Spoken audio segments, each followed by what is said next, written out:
If you dig the twisted, admire the outlandish, and are enamored by the unusual, you're in the right place. True crime, the supernatural, the unexplained, now you're speaking our language. If you agree, join us as we dive into the darker side. You know, because it's more fun over here. Welcome to Total Conundrum.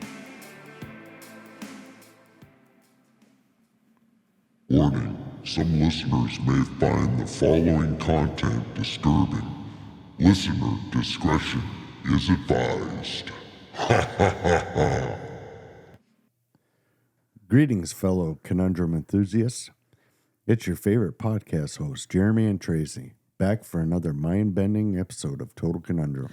That's right, Jeremy. We're here to tickle your brain cells with the stories that'll leave you saying, wait, what? What just happened? Exactly. Today, folks, we've got not one, but two perplexing tales that'll have you questioning everything. First up, we're diving into the mysterious disappearance of Brandy Rosine. But that's not all, folks. Later in the episode, get ready to lose your appetite as we explore the chilling legend of the Cannibal Chef. Oh, that's a story that will make you rethink your dinner choice tonight, for sure. 2 stories, 2 hosts, and countless conundrums to unravel. It's a wild ride of emotions and conundrums today. So whether you're into the baffling Brandy Rosine case or you're up for the stomach-churning saga of the Cannibal Chef, we've got you covered. But hey, no mystery would be complete without a touch of humor, right, Jeremy? Absolutely, Traci. And if you ever find yourself laughing during today's episode, well, that's just our way of keeping the goosebumps at bay. So grab your detective hats, your sense of humor, and your favorite snacks. It's time for episode 11 of Total Conundrum. But before we dive in, don't forget to subscribe to our YouTube channel and hit that notification bell so you never miss an episode. And don't forget to give us a thumbs up if you enjoyed this episode. That's right, Jeremy. Also, a rating and review would mean the world to us if you're listening on Apple Podcast or Spotify. Last episode, we discussed collaborating with a few different podcasts and how we will be sharing their amazing trailer with all of you in future episodes. So make sure you continue to show them some love as well. Before we dive into this episode, we want to play a trailer brought to you by a mom and daughter duo. They sip mimosas while telling their stories and invite you to do the same. Thank you, Murder and Mimosas, for collaborating with us. Everyone go check out Murder and Mimosas podcast and show the love and support that you show us. Hoorah! Hoorah!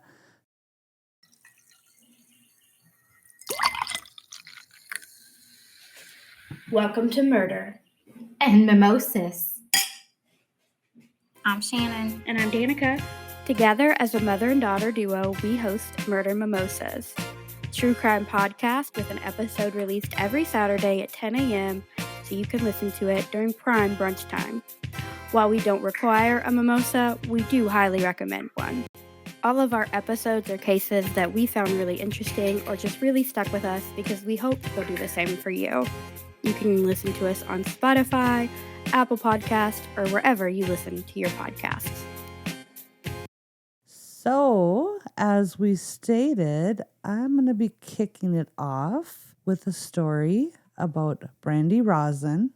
And Yay, so excited!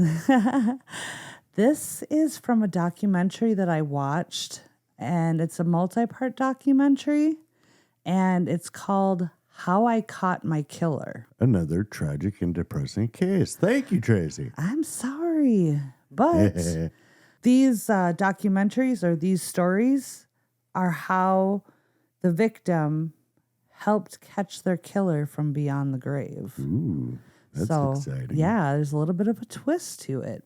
Let's get it on. Get it on. Let's get it on. Ooh.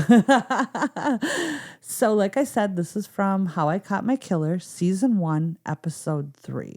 20-year-old Brandy Stevens Rosine from Youngstown, Ohio, loved texting and connecting with family and friends. She never put her phone down and used it nonstop. That summarizes most teenagers. Yes. Then all of a sudden, one day, on May 17th, 2012, all messages from Brandy stopped. Uh-oh. Yeah. That's never a good sign. No. Brandy's friend, Christy Horvet, realized that she had not heard from Brandy all day. However, she continued to call and send her texts with no response. It was like her phone was off, which she found odd because Brandy's phone was never off. And teenagers never leave them anywhere. No, they're always attached to their hip. Hand, probably more so than the hip. Brandy was still trying to figure out life and leaned on her friend Christy for help and advice, for she was newly out as gay. However, she often felt judged and would take rumors to heart. Brandy's mom, Carrie, described Brandy as a very strong individual. However, Youngstown was not very accepting of the gay community, and they were often pushed to the back and not accepted, and this devastated Brandy. When Brandy leaves for college, she started living her best life. When Sarah Van Allen met Brandy, she stated that Brandy was blooming.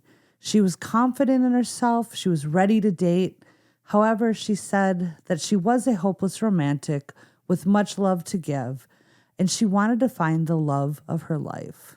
As we all do. Right. Sarah stated that Brandy was using dating apps to meet people online and would often meet these people Plenty alone. Of fish? That's how we met. Yeah, it was. From one geek to another. One geek to another, baby. And it's all history from there. When Brandy stopped answering her phone and texting, she instantly wondered where she had gone and if she had gone to meet someone that she did not know. Brandy's mom, Carrie, worried, reached out to Brandy's best friend, Rayon, for she was supposed to go to her house the day she disappeared. Rayon informed Carrie... Isn't that fabric? Well, I guess it's not spelt the same, but... Raynon? Raynon? I don't know. You just go with it. Just go with the flow, baby. Get her done. Names are hard. Words are hard. Yeah. So Raynon informed Carrie that she did not come over that day. Brandy was supposed to be staying the night at her grandparents', but when Carrie reached out to them, they informed her that she did not come home that night either, and that her backpack with her medication was still there. Uh-oh. Brandy was a type 1 diabetic and could not go more than 1 day without taking her insulin. Yeah. You don't leave the house without that. That is a major red flag. So even more panicked, Carrie reached out to everyone and anyone she could think of, but no one had heard from her or seen her. She checked her social media and there was no activity. She knew instantly that something was wrong. Carrie successfully files a missing person report on Brandy. However, she's considered an adult, so the police did not act. Of course they didn't. I mean, why would they? When you're dealing especially with a diabetic who has to have their insulin. Right. You can't go without that. Right. There's major red flags. Come on, people. Well, her phone's... Her phone, her social media, her everything. Yeah. Not normal. Right. So 3 more days pass, and no one has still heard from Brandy. However, there is a break in the case. An alarming text was uncovered from Brandy on the day she disappeared. Christy received a text from Rayon, Brandy's best friend.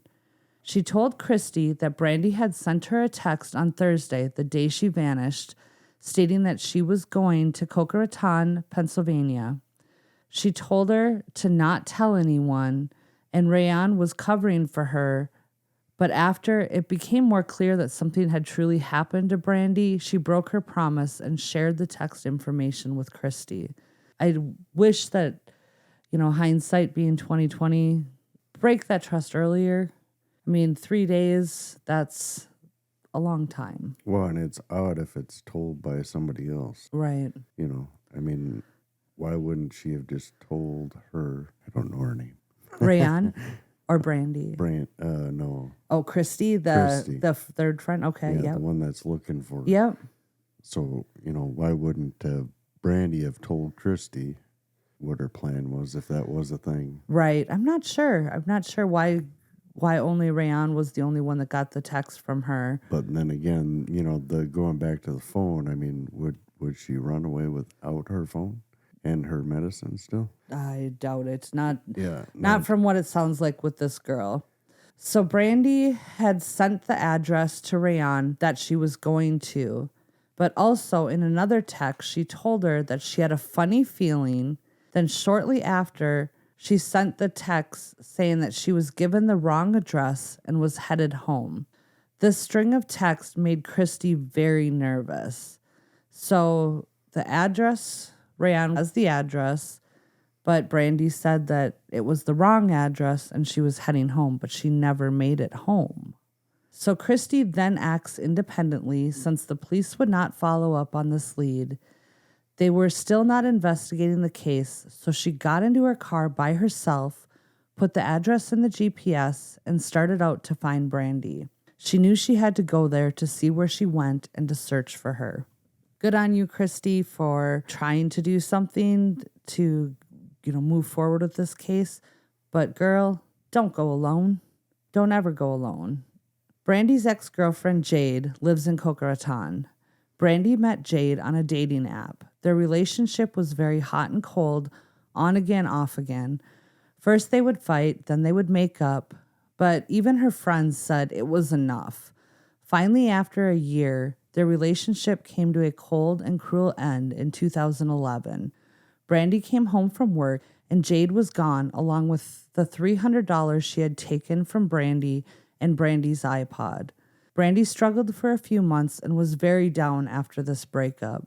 Christy reached out to Jade to see if she had heard from Brandy. Jade told her that she had not seen or heard from her. Christy said to her that she was heading to the address that Brandy was going to the night she disappeared.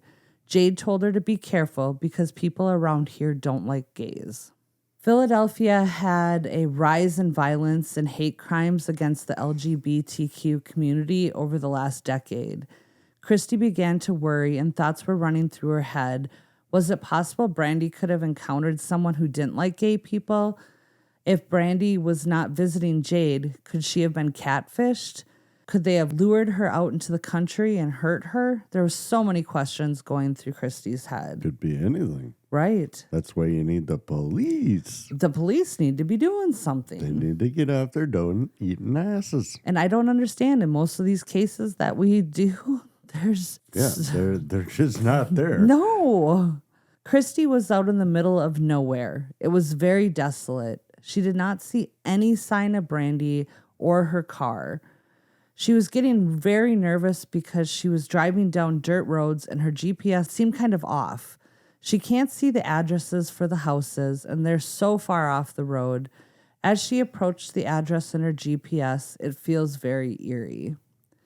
The GPS led her to a church in the middle of nowhere instead of the address that she had entered.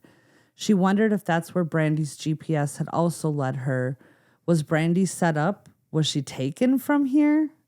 Again, so many unanswered questions. 4 days later, on May 21st, police pick up a signal from Brandy's phone. Did you say police? Oh, yeah. Just wait. Put a pin in it, because... I'll put a pin in it. Oh, come on now. That ain't even bullshit. That's horseshit. It's our bullshit button. The signal was coming from the small Pennsylvania town of Meadville, 70 miles north of Youngstown.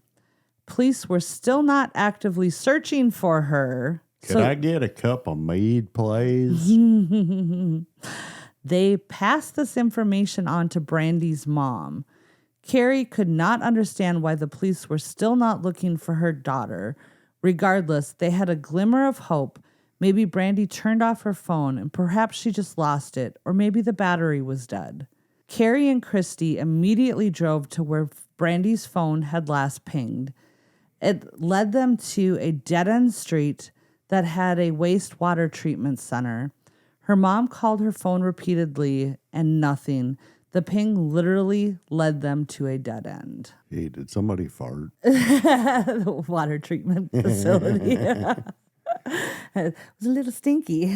Maybe I was thinking of wastewater. Yeah, I think this was more like this city water. I think I'm not. Oh no, it does It does say it had a wastewater treatment center. So, Oh, you were yeah. right. It's a smelly neighborhood over there. I couldn't imagine living there. It literally led them to a stinky dead end. So they expanded their search to hospitals, stores, restaurants. They handed out missing person flyers at those locations. They went door to door as well.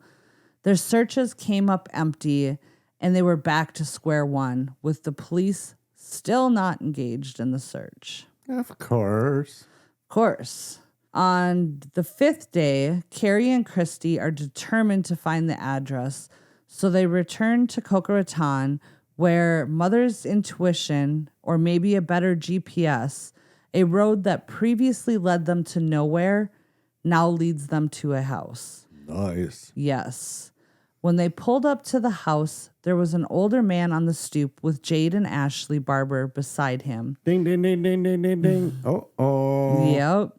Ashley was Jade's current girlfriend. Strangely, the address led them to the house where they were staying. Stranger yet, why did Jade not mention this to Christy when she contacted her the other day? Oh, that's my address. Right? I mean, what the hell are you trying to cover up there, girl? She's covering something up. I can smell it. I can smell the stink coming from that. The wastewater treatment? Yeah. Carrie approached Jade and asked Jade where Brandy was. Jade told her that she never came there and she never saw her. Carrie called bullshit. Ashley got defensive of Jade, put her arm in front of her to protect her, and told Carrie to not talk to her that way.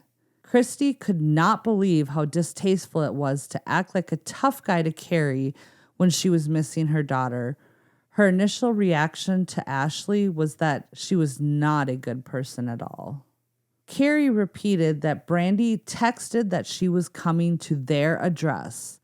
This is the last place she was supposed to be, and she questioned them on how they could say that she never made it there. She was not buying their shit at all. I wouldn't be either. Good on you, Carrie. Good on you. After Carrie confronted them with the text information, Jade surprisingly changed her story. That, she was supposed to come there, but they never saw her, for they were at the hospital on Thursday. So that is how they did not ever see her. Ashley held up her arm, which was covered in bandages and a big solid bruise. At this point, Ashley's dad stepped in and reiterated that Brandy was not there, and at that point, Christy and Carrie left. How'd you get the bruise on your arm? Right? What's under all those bandages? It's a little suspicious. Very sus. Very sus. Oh, boy. On May 22nd, a call came into the police station from the Barber home. Ashley's mom called the police to report a car that she did not recognize parked in her garage. Sergeant John O'Day went to the Barbers to investigate. When he arrived, he could see a blue Kia Rio in the garage. It was Brandy's car. Of course it was. O'Day recalled that the exterior and the interior of the vehicle was very clean. Christy stated that was a huge red flag, for Brandy always had cans, papers, and clothes sprinkled throughout her car. It was rarely clean. And guess what the cans were? Mountain Dew? Yep. Yeah. O'Day questioned the girls, and then they stated that while Brandy was there, she received a call and started walking down the road to meet an unknown person. O'Day reassured them that Brandy was not in trouble. He just wanted to make sure that she was okay and not stranded in a ditch somewhere. They then claimed that Brandy did not want anyone to know where she was, and she asked them to cover for her while she was gone and not to say anything about the car. O'Day left satisfied that someone had picked up Brandy, and what they told him did not strike him odd at the time. I'm sorry, we're going to back up here. So, Brandy is missing. The police aren't doing anything. She has no medication. She has no medication. She has no phone. The address was the house that she went to. Right. Car sitting in the garage. The car, immaculately clean. yes, is sitting in their freaking garage. They've changed their story 3 times. umpteen times, but he left satisfied. with the story that they gave him. Not to mention the arm. Right. Yeah. Ugh. I'm just, seriously, can I just bitch slap some of these officers? Like, what were you thinking? And where do they recruit these cops? I mean, are they like weathermen? They don't have to do their job and still have a job the next day? I mean, I can predict it's going to rain in 5 minutes. And if it doesn't, I would still have a job if I was a weatherman. So I guess if I sit on my ass and eat donuts and not look for these missing women, then, I say women plural because all of the cases in the world are men or children or whatever. Oh, it's just so infuriating. It's crazy. So Brandy's friend Sarah stated that there was a level of fear in the LGBTQ community and you don't want to go anywhere alone. But fear didn't cross Brandy's mind. So did her fearlessness lead her down that isolated road that day, or did something more sinister happen to Brandy? I'm going to say 2. Yes. Option B is where I'm going with this too. Carrie, Brandy's mom, received a call that Brandy's car was found and it was in her best interest to pick it up. Carrie told the police that she was not touching the car. She had been missing for 6 days, and the girls said that she wasn't there and she never made it. However, now her car is found at their place and Brandy's not there. Shouldn't that raise some suspicion? Mm-hmm. You're right, Carrie. It should. All sorts of it. Carrie was fed up and took it upon herself to call the Cleveland FBI. Within an hour, state police returned to the Barber home. See, now that's what I'm talking about. Right. Let's get some action here. Yeah, let's get the big guns involved. Yes. But Jade and Ashley were not there. They were gone. They gone? They gone. Oh, my God. They gone. The police are now looking into the case full force and are now searching for Brandy, Ashley, and Jade. Their pictures and descriptions were passed on to every law enforcement agency in the state. Trooper Joseph Striley ended his shift and was driving home when he spotted Jade and Ashley. He approached the car that they were in and questioned them. Jade gave her real name and info. However, Ashley lied and gave a fake name. He kept pressing and she finally gave her real name and information. He then took him to the police station voluntarily to be interviewed. While the girls were being interviewed, officers searched the Barber home looking for evidence of what happened to Brandy. About 30 yards from the Barber home, they discovered freshly disturbed soil in the woods.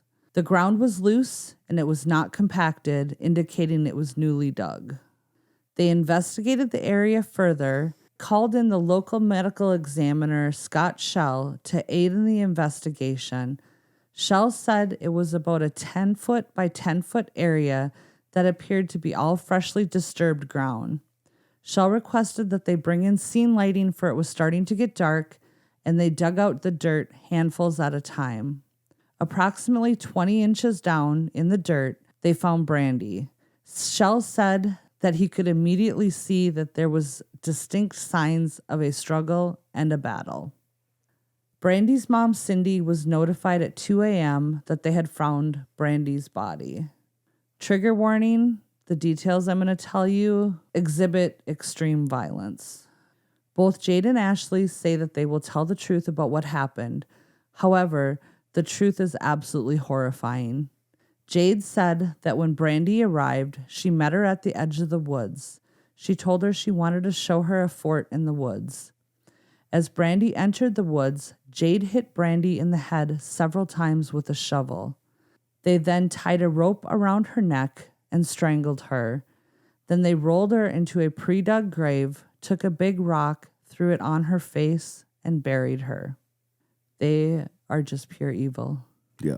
After the autopsy is completed, the police learned that there was dirt and mud in her lungs and bronchial tube. Which means she was still alive when they buried her. Poor Brandy was buried alive. My stomach, my heart is in my ass right now. I mean, it's so devastating. It is. This poor young woman fought with everything she had and was buried alive. You keep doing these stories. We do have a true crime podcast, baby. Yeah, but my stories are mostly entertaining. You know? Yours are just freaking depressing. I'm sorry. I'll try to do something more fun next time. Please do. Okay. I will try to do something more supernatural. How's that? Sounds great. All right. Otherwise, I'm going to have to start becoming an alcoholic and start drinking a lot. You don't drink at all. What are you talking about? I'm going to start. Start a podcast and your husband turns into an alcoholic. Oh, shoot. It was determined that she indeed fought back. She had multiple broken nails. She had numerous scratches, abrasions, and contusions. Her skull was fractured in 3 spots as well. So she went down with the fight. So hence why Ashley had all of those marks on her arm and everything. Right. Jade and Ashley did admit to planning and carrying out the attack and murder of Brandy and claimed that they would plead guilty to it. However, after the 2 are arrested, their journals are discovered and reveal horrible insight to the minds of these young killers. Ashley's journal dated 5/21/2012. Dear Miss Rosine, I fucking murdered your 20-year-old mistake. I beat her head into the ground. I have never felt so alive. I just want to do it again and again. Why lie? I'm addicted. I don't feel guilty. I now feel like I have a purpose. Can you believe that shit? It's crazy. I mean, Somebody put her in a damn rubber room with a straight jacket. you know, sometimes you think, are these just kids acting up? But then, I mean, I know they say that And they- their frontal lobes aren't developed until you're in your early 20s and stuff, but I think hers is missing completely. completely. So now we have Jade's journal entry dated 5/21/2012. Yesterday was the beginning of a whole new life. I found my calling, a new addiction. Do I feel guilty? Not an ounce. I'm proud. A new addiction of killing. That's pretty fucked up. Pretty fucked up. Brandy's case stuns the nation and rocks this community to its core. Although it's rarely carried out, capital punishment is legal in Pennsylvania. However, both girls attempted a plea deal to avoid receiving the death penalty. On October 31st, 2013, 1.5 years after the murder, Jade pleaded guilty and received life without parole. 2 weeks later, Ashley pleaded guilty and also received life without parole. Brandy was a warm, kind-hearted soul who always had her phone in her hands, texting and making plans with her friends, staying connected with people she loved. Ultimately, that connection helped solve her murder. At least they got a good sentence, you know. I was worried that when you were going to start talking about their sentencing, that they were going to get off in like 4 years or something, and then my mind would explode. And Right. No, as far as I know, from when I wrote the story, they were still in jail. So yeah, I'm sure they'll never get out. So I mean, just the messages in their journals, right. is enough to keep them there. Right. And some of the sources that I got this information from were IMDb, the Hulu documentary, How I Caught My Killer, WFMJ.com, and the cinemaholic.com, and murderpedia.org. Murderpedia. So that's my story. That's a good... No, it's not. No, Nope, it's not. It's not. Well, guess what? Are we going down a darker hole now? Well, it don't get no better. I can tell you that much. So you give me crap about writing these dark stories, and what do you got for us? Hey, you made me do this podcast. Ain't my fault. If I remember from our introduction, I think we have something about somebody eating the long pig. Hey, come on now. Let's just get into this story and not just imagine what is in this thing, okay? Okay, so maybe I'm wrong. Well, I don't know. So my story, if you haven't heard, is called The Cannibal Chef. Long pig. The murder of Monica Burrell, a 26-year-old woman, remains shrouded in uncertainty to this day. Daniel Rakowitz, along with potential other accomplices, has been known to be involved. On August 19th, 1989, Burrell and Rakowitz engaged in a heated altercation during which Rakowitz struck her fatally in the throat with a metal rod. Ouch. Ew. Oh. Following her death, Burrell's body was dismembered. Okay. Dismembered. Yes. Okay. Which takes a lot of A lot work. of work, yeah.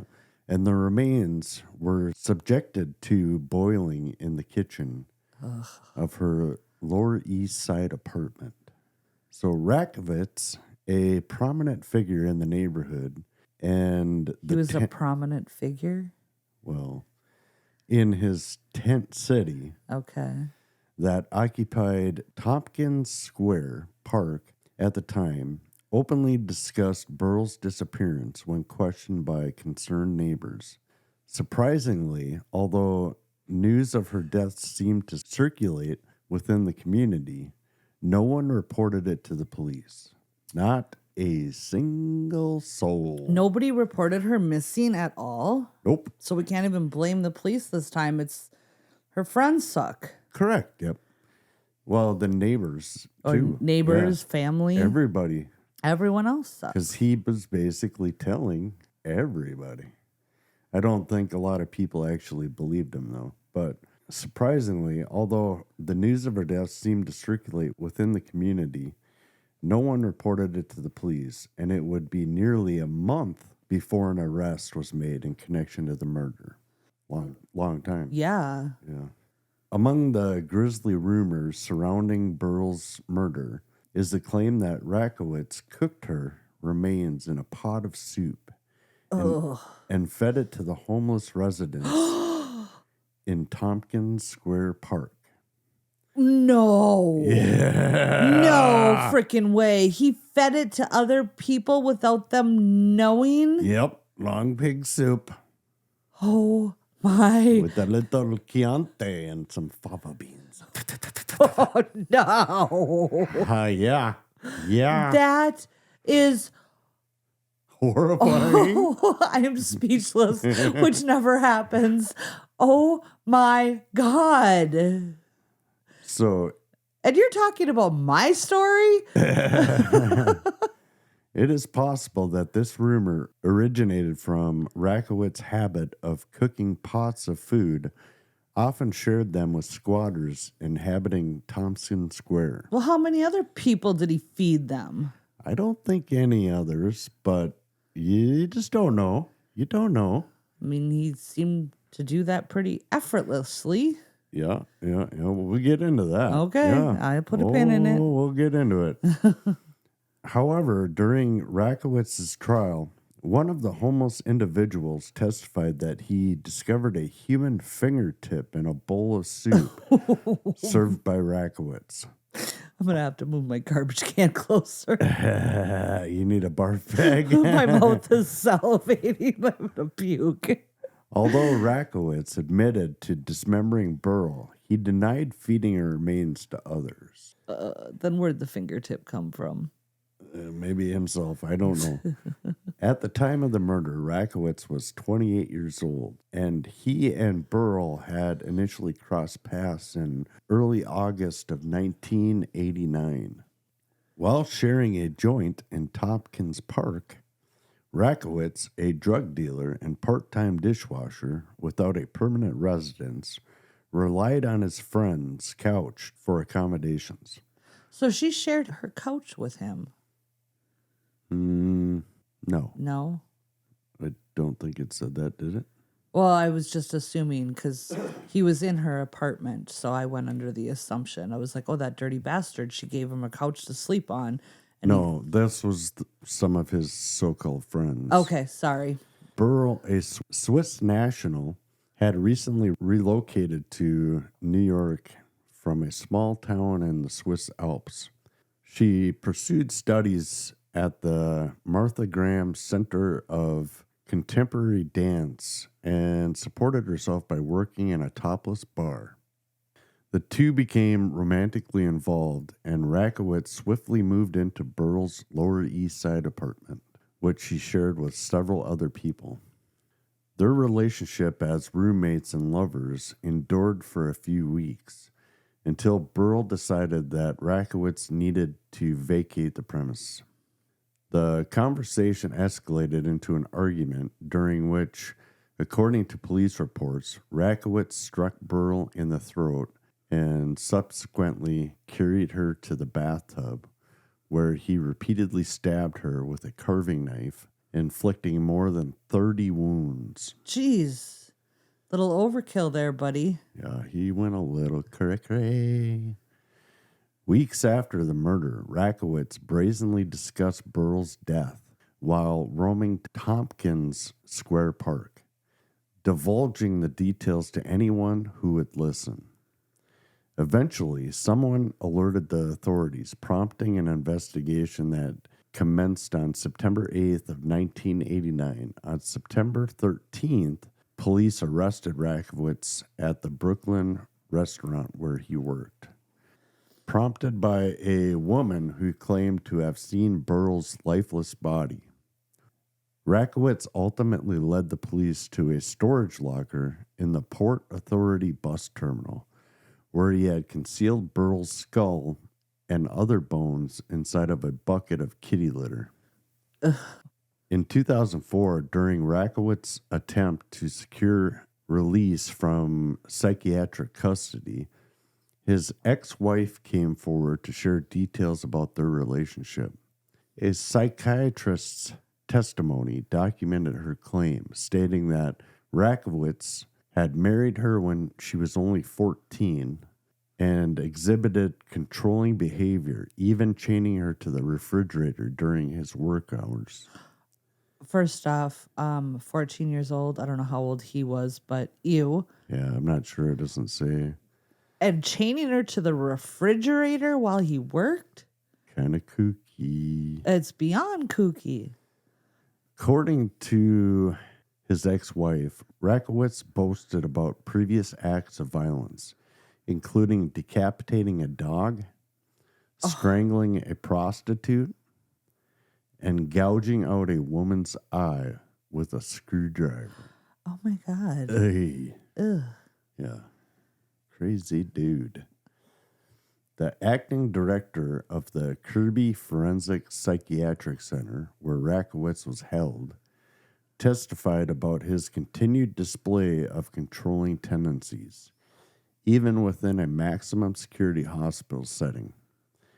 The director described how Rakowitz would hoard newspapers and selectively distribute them to the patients he deemed deserving of access to the current events. What? Paper hoard. Oh my. Over the years, Rakowitz provided conflicting accounts of the murder. Initially, after his arrest, he took full responsibility for Burrell's death, providing gruesome details about the dismemberment process. He utilized his culinary skills to detach her head, drain her body of blood, and boiled the flesh off her bones in a large pot. Subsequently, Rakowitz changed his narrative, claiming that he was only involved in disposing of the body. At one point, he even alleged that former roommates had assisted him, although they both exercised their right to remain silent during police questioning, and neither was charged. Rakowitz even attempted to distance himself from the crime altogether, asserting that he was merely taking the fall for the other bad elements. What, one of his other personalities? No, the other roommates. The roommates in his head. I'm just going to keep going with it. After a 9-day trial, Rakowitz was found not guilty.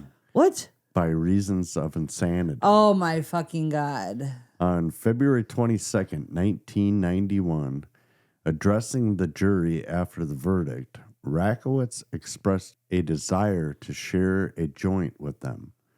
He wanted to smoke them up, yeah? Jury. The jury, yeah. He wanted to get on their good side. He wanted some of that marijuana. Acknowledging the overwhelming evidence presented by the prosecution, he confidently stated that he would soon be released and would sell marijuana to bring the true culprits of the crime to justice. Despite Rakowitz's preference for imprisonment over psychiatric care to avoid medication, he was mandated to reside at the Kirby Forensic Psychiatric Center. In 1992, the Burrell murder case was reopened following a report suggesting the involvement of cult members in assisting Rakowitz. Operating from the East Village storefront, the Church of the Realized Fantasy, led by a known drug dealer named Michael Caesar, was implicated. The cult, described as a communal marijuana sex church, engaged in drug use and sexual activities. Law enforcement authorities alleged that the cult participated in Rakowitz's crime as part of a satanic ritual, possibly influenced by occult philosopher Aleister Crowley, who advocated for Satanism and human sacrifice. Crowley, he was the The devil on basically in Supernatural as well. Yeah. Crowley. 2 years after the murder, one cult member named Randy Estherday was arrested and charged with aiding in the crime. In 1995, Rakowitz underwent a sanity trial to determine his continued placement in a psychiatric facility. Despite no longer using cannabis, the jury concluded that Rakowitz remained mentally ill and not of sound mind in 2004. He had another opportunity for limited freedom or a transfer to a less secure facility. The assistant to the state attorney general testified that Rakowitz exhibited pathological lying, a characteristic associated with antisocial behavior. The witness further asserted that Rakowitz showed no remorse for Burrell's murder and the lack of understanding of the circumstances leading to it. As a result, the jury ruled that Rakowitz should remain at the Kirby Forensic Psychiatric Center on Ward Island in New York City. Every time you say Kirby, I think vacuums. Yeah, he was sentenced to the Kirby Vacuum Factory, and he has to suck every day for the rest of his life. The man, I can't even fathom. Yeah, he is a loco. Absolutely. Born and raised in Rockport, Texas, Rakowitz spent his childhood under the care of his father, a deputy sheriff in Edna, Texas. At the age of 24, he left Texas and settled in the East Village in 1985. Notorious for openly selling cannabis and methamphetamines in the park, Rakowitz also attracted attention due to his eccentricities, such as carrying a pet rooster on his shoulder or peeking out of his knapsack. Cock-a-doodle-doo, mother. Oh, that was too good. With a distinct Texan accent, he frequently delivered impassioned speeches about the power of Satan and crucifixion. Karma, Oh boy. an individual who had an encounter with Rakowitz, claimed that Rakowitz believed himself to be God. Karma also revealed that Rakowitz had established his own religion, referred to as the Church of the 966. The 966. The 966. Insert eye roll here. If you could see me, I just did the biggest eye roll. Soon they will be able to. No. Yeah. I'm not ready for video. You are ready for No. video. And engaged in animal sacrifice, Rakowitz would leave the number 966 on the walls, inscribed in chicken blood, as a symbolic calling card representing his distorted interpretation of Satan, as he believed that the number 666 had evolved over the generations to represent the modern embodiment of Satan. The tragic story of Monica Bertle's murder and its subsequent investigation revealed a disturbing series of events involving Daniel Rakowitz, his alleged accomplices, and the chilling details of the crime. The case serves as a haunting reminder of the darkness that can lurk within individuals and communities, as well as the complex nature of the human mind and its capacity for both extreme violence and deception. Wow. And that's my freaky case. That you got on me about my case?